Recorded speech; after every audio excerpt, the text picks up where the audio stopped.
très très grande différence entre les réalités, entre les perceptions qu'on a lorsqu'on est dans notre pays d'origine et les perceptions les réalités sur le terrain dans le pays maintenant.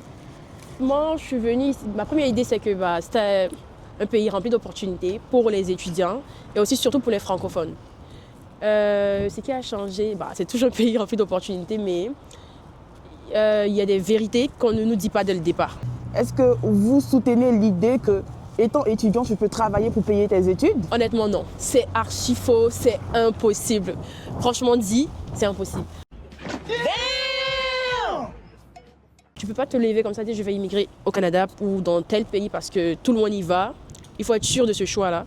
Il faut peser le pour et le contre, faire tes propres recherches, avoir des avis des personnes qui sont sur le terrain, qui sont dans le pays, pas ceux qu'on voit sur TikTok qui disent « Ah, venez, c'est comme ça, venez ici, c'est facile. » Non, c'est faux. Honnêtement, c'est ce que j'ai écouté. J'ai écouté les gens sur TikTok, sur YouTube qui disaient « Moi, je suis ici, je paye tout. » Je suis ici, non. Je ne peux même pas payer le 1/6 de ma scolarité. Donc, c'est ça, il faut s'informer auprès des...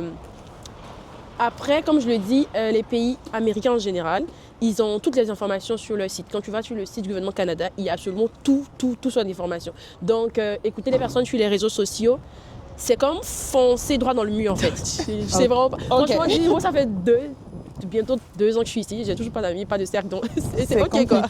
Alors, si tu pouvais dire quelque chose aux nouveaux arrivants, que leur dirais-tu? Ayez le moral. Ayez le moral, ayez beaucoup de courage et informez-vous. Ne restez pas dans votre zone de confort, dans votre timidité. Honnêtement, ça m'a coûté 3 crédits. Non, même pas 3, ça m'a coûté 15 crédits. Informez-vous. What? Bro, what are you talking about, man? Ce que les gens doivent retenir, c'est que il y a énormément de défis parce que vous venez dans un pays qui est totalement différent, dans un pays qui est totalement étranger, avec des cultures différentes, avec un savoir-faire et un savoir-être et vivre qui est totalement différent ici, et dans un pays où il y a plusieurs cultures et où vous devenez vous-même adulte, forcé, hein? Forcé, parce que oui, on peut être adulte dans nos pays, mais ici, c'est vraiment forcé. Et vous vous rendez compte au fait que les défis, il y en a beaucoup. Sur tous les plans, que ce soit personnel, que ce soit académique, parce que les études, c'est totalement différent. On a 5 cours maximum, mais au pays, moi, j'en avais comme 11 par session, mais c'est totalement différent. L'enjeu est totalement différent. La charge de travail, la charge émotionnelle est totalement différente. Et tout ne peut pas se calculer. On pense qu'on va venir, il y a mes parents qui vont payer les frais, ça va bien se passer. Non, tout peut basculer. Je viens, je vais trouver un travail, je serai en mesure de payer mes frais. On paye des frais à 5 chiffres par session. Avec bourse, avec ou sans bourse, c'est vrai que ça réduit un peu, mais c'est jamais précis. Les restrictions immigratoires, parce qu'on est dans un pays où il y a l'immigration qui rentre en jeu. En tant qu'étudiant international, il y a des consignes qu'on doit respecter. Pour mon cas, par exemple, et dans le cas de beaucoup, on ne doit travailler que 24 heures. Trouver un emploi où votre manager va essayer d'organiser votre horaire à vous donner 24 heures par semaine et qui va coordonner avec votre horaire de cours, l'horaire aussi de votre vie en général. Honnêtement, pour avoir fait l'expérience, ce n'est vraiment pas donné. Dire je vais trouver un travail, je vais payer mes frais. Non, parce qu'il y a les frais académiques, frais de subsistance, les frais, comment est-ce qu'on dit encore le mot, des imprévus. Et pour les imprévus ici, même si on pense qu'on a prévu de parler. Donc, qu'est-ce qui vous a donné cette envie-là de continuer malgré toutes ces difficultés? La foi en Dieu, la foi en quelqu'un qui fait des grandes choses, qui réalise des grandes choses, qui part de rien pour en faire quelque chose de grand. Et ça a été mon cas. Et pour les étudiants comme moi, assistez par exemple à tout ce qui est conférence, à tout ce qui est réseautage, formez-vous un cercle. Un cercle, parce que je ne demande pas ce que vous devez être... que vous devez vous sentir intime avec des personnes, créer, je ne sais pas, des amitiés, best friends, non. Mais créez-vous un réseau, créez-vous un cercle. Parce que les cercles vont vous permettre de partager, en fait, ce que vous vivez, puis vous allez vous rendre compte que non, mon problème, il n'est pas isolé, mon cas, il n'est pas isolé, il y a une solution à ça. Et pour ceux qui veulent venir, informez-vous très bien. Restez pas juste bloqués dans ce qu'ils vous disent, ah, moi, j'ai étudié, j'ai payé mes études, j'ai fini. Mais ils ne vous disent pas tout. Les gens ne vous disent pas tout. Il y a beaucoup de choses qu'il faudrait prendre en compte et lisez, les gens lisez, informez-vous, allez sur Internet. Qu'est-ce qui a été le plus difficile pour toi en venant ici au Canada? The most difficult thing that has happened to me when I came to Canada was probably the language barrier because I firstly arrived in Toronto and also I came in the middle of winter coming from a very hot country in my native land. It was really difficult to navigate the weather, to navigate the language. making friends. I really felt isolated when I came here. Ok. Est-ce que tu peux nous raconter une situation difficile en tant qu'immigrant où tu t'es sentie vraiment seule et incomprise surtout? Okay, so this is when I was really young. I came here when I was 7 years old, and as I started school, it was really difficult for me to make friends. And one of the most difficult experiences was when I asked the teacher if I can go to the bathroom, and then she asked me, "Is it urgent?" But I didn't know what it meant. So instead of agreeing or like saying I really need to go, I just went to sit back down, and unfortunately I had to pee on myself because I didn't understand the language. I didn't know what it meant. So that was a very, very difficult because it led to bullying as well. So I felt really isolated and very much alone. Ok. Oh, Il y a des sorry. années de cela, quand j'ai terminé une partie de mon doctorat au Canada, n'est pas la même réalité que les étudiants d'aujourd'hui.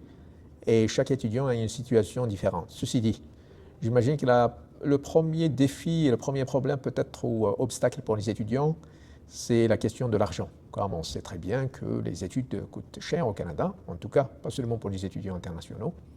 Le deuxième élément, c'est celui de s'adapter à la réalité canadienne, à savoir au niveau du mode de vie, au niveau culturel, au niveau de la façon de voir les choses, et voire même le fonctionnement du système canadien, que ce soit au niveau des études, au niveau aussi du système du travail ou la politique, au niveau social. Ce sont les deux éléments, à mon avis, les plus importants, les plus peut-être méconnus parfois.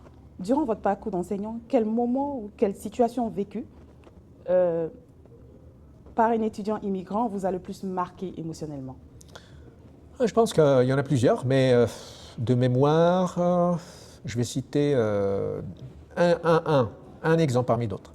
C'est un étudiant qui avait des difficultés financières et en même temps, il était à la dernière année. Alors, faut-il abandonner pour aller trouver du travail, financer plus tard ses études, ou bien, au risque de perdre carrément cette année-là, de ne pas réussir, ou bien de s'accrocher un peu à cette année, quitte à emprunter à gauche à droite un peu d'argent pour payer ses frais de scolarité. Et là, je ne vais pas entrer dans les détails, parce qu'il avait aussi des soucis au sein de sa famille, à savoir qu'un certain membre de sa famille était malade. Donc il y a tellement de dépenses à gauche à droite, plus ses études, et sa vie, bien sûr, il faut qu'il se nourrisse, il faut qu'il y ait un endroit pour dormir, pour se loger, etc. À mon avis, il ne suffit pas de se dire « telle université m'a accepté pour faire des études ». Il faut faire une sorte de tableau des dépenses à venir. Les études coûtent cher au Canada. Il n'y a pas que les frais de scolarité. Il faut se loger, il faut se nourrir, il faut s'habiller. Il y a aussi des frais connexes. On a au moins établi une sorte de combien de dépenses que je vais engendrer durant une année, ne serait-ce qu'une année. Et il ne faut pas se dire aussi, on verra après. À mon avis, il faut avoir au moins un capital financier de 2 ans, 3 ans. Si l'occasion se présente pour occuper un emploi à temps partiel, pourquoi pas? Mais il ne faut pas non plus se dire, en tout cas, dès que j'arrive, je vais occuper un emploi et je vais en tout cas subvenir à mes besoins et terminer mes études. Par contre, l'une des solutions, à mon avis, une fois qu'on a réuni la somme d'argent qu'il nous faut pour les études, il faut se dire, moi j'y vais pour étudier. Parce que la meilleure chose, le seul acquis qu'on peut avoir une fois établi au Canada pour faire des études, c'est le fameux sésame qu'on appelle le diplôme qu'on doit décrocher. C'est ça l'objectif principal. Parce qu'on peut, à la limite, abandonner les études, mais on risque de se retrouver sans rien. Parce que pour rester au Canada, il faut prouver que vous êtes aux études, surtout si on est venu pour étudier. Alors je pense que ce sont des éléments qu'il faut prendre en considération en premier. Donc, question financière et le cap, comme quoi je vais y aller faire des études. Et faire des études, il faut penser à temps plein. Il ne faut pas penser à temps partiel, parce que si c'est à temps partiel, vous allez payer presque la même somme, le même montant de frais de scolarité. Et moi, je dirais d'abord, il faut développer une résilience.